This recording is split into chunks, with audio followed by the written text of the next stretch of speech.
All right. Yo, what up? This your boy Djtwofifty in the building with Queen Mecca. And you're now tuned in to FTS 518 Podcast. Today's topic is levels of friendship. Friends that take advantage, friends that add on. What I want to ask you is about adding on and taking away. So I think that people take the word friendship, they use it very loosely, right? Yeah, like sis and bro. Right, like friend is like everybody's your friend, and that's not the truth. You know, you give people that title, that label, and it's a very misused term. Yeah. You know what I mean? Like, you expect people to be loyal to certain things that you would be loyal to, true to certain things that you would be true to, you know, and just hold you accountable as a friend. Like, nowadays, friends don't want to be held accountable. They don't want those friends that are going to say, yo, listen, sis, bro, you messing up right now. I'm not with all that. You do those things and people take offense. And it's like, what happened to... You get deleted. You know what I'm saying? It's like, you can't even say nothing. It's like, damn, we're supposed to be peoples. I was busy. Like, what happened? Yeah. You know, but people change, and that's all right. If you change, however, like I was telling you before, like, the core of who you are should remain the same. And that means, like, if you've been a good person to me, I'm going to reciprocate that. I'm going to make sure you know and understand that I value your friendship and I value who you are to me as a friend. And after time goes by, those friends turned into family members. That's where the sis and the bro kicks in.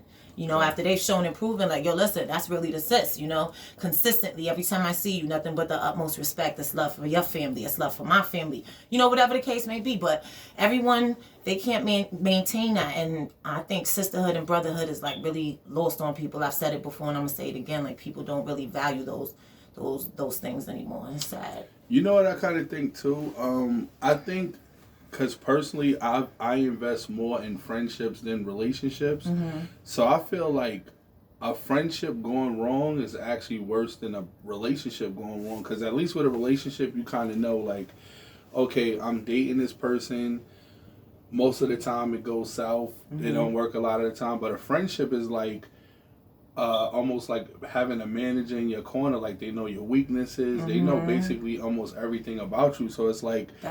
This person knows so much. Mm-hmm. And when it comes to actually getting into like a dispute or arguing, that's when they can be like, yo, that's why your sister's... That's the scary part of allowing people to be those individuals in your world, because they could use those things against you. See, I've had people wrong me. That's never ever made my character wave in a sense of where I'm running around telling their business, or, I'm trying to make them seem like they're a horrible being. That's not who I am. You know what I'm saying? You're going to be who you're going to be. And if there's anything that needs to be exposed, you're going to do that on your own. You don't need my help. Mm-hmm. So I've never been that person, and I'll never be that person behind anybody doing me wrong. You know what I mean? But nobody, I really don't think that friend is a term that adults should use, because it's like elementary to me. Like, you think so? I do. Yeah. I do. What is a friend? What is a friend? Now the thing about it also is, do you feel like sometimes you grow apart based on how much you've grown and they haven't grown? Mm-hmm. I think a lot of the times, like, whatever your age range is, whether you're 20s, 30s, or 40s, usually when you're like 18 to 20, 21, mm-hmm. most of the time the people that you deal with at that time, y'all not even going to be cool in 10 years. Right. So a lot of the times you're going to go through phases, and a lot of the times when you hit your 30s and 40s, it's like, yo, I don't really want to do the stuff that we used to do back then. So I felt sometimes things you just grow apart. You do grow apart, and that is absolutely true, because you're right. Sometimes as you're growing and you're evolving into who you need to be for yourself, you see those people that are close within your cipher, and your goals aren't aligning, and the things you're trying to do for yourself, they're trying to, break your confidence or make you feel like, you're doing the wrong thing. Not even just the wrong thing, but now, you feel like you making it seem like you're superior. Or like when I first started calling myself queen and I came into the knowledge of myself, it was like, people was looking at me like, oh, now she expects us to acknowledge her ass. Yes, indeed. You understand what I'm saying? Yes, indeed. And that took time for people to acclimate to that, and I respect that. But at the same time, I didn't walk around cocky, and making it seem like I was better than anyone. I just let who I was and my works, reflect that and show and prove that.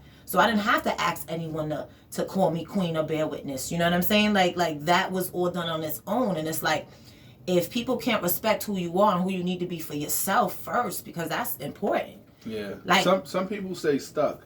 They do. I think when like I said, when you knew somebody since you were a kid, it's more or less like, okay, it was cool that we've known each other since then, but it's like, listen, this is what I've grown into. This is what I've become. This is what I've been for the last 20, 30 years. Right.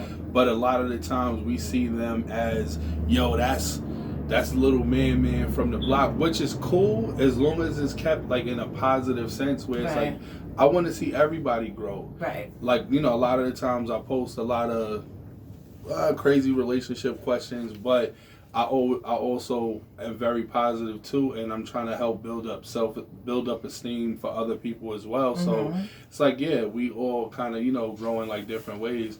But I think a lot of the times it could be financial too.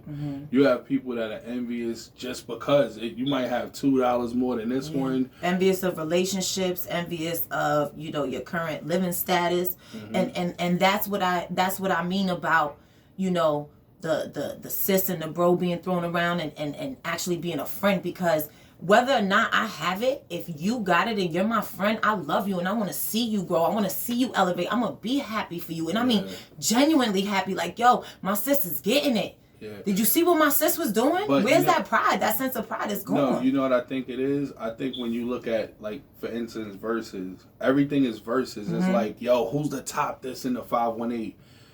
Yo, I'm the best.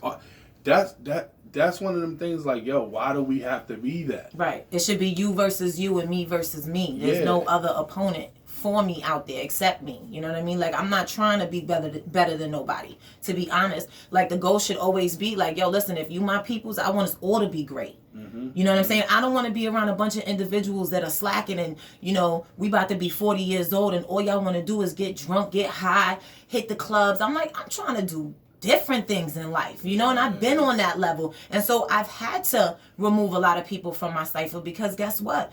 Those things don't align with my life anymore. There's different things that I'm trying to do that goes beyond that small box of, you know, living in that small world of, yo, let's just get right. My get right is like beyond, you know, what people are seeing. Yeah. So let me ask you this as a final thought. If a young girl was having a problem like with one of their best friends or a teenager or whatever, what advice would you give them to say, hey, I think you should approach it this way? I think that when and if you do run into a situation like that, make sure you sitting down, just you and your sis alone. You know, you don't want an audience because an audience creates different emotions. You know what I'm saying? We know that. So if there's an issue that you need to address with your peoples, sit them down alone and be genuine. You know what I'm saying? And if after you've been genuine and you've brought that understanding to them where that clarity is there now, you've been clear. You know, if after that the disrespect or whatever makes you feel not good about that friendship or whatever you want to call it still continues, then that just means you need to remove that person. And you can love people from a distance. That don't mean I gotta hate you. That just means I'm gonna love you from afar while I do me. You know? We'd like to thank everybody for tuning in. FTS 518 Podcast. Don't forget to share. Hit either one of us up on Facebook if we ain't friends already. You could cash out a little $2-3 if you got a couple of extra dollars in the stash. Sean. We'd like to thank y'all for tuning in. Peace.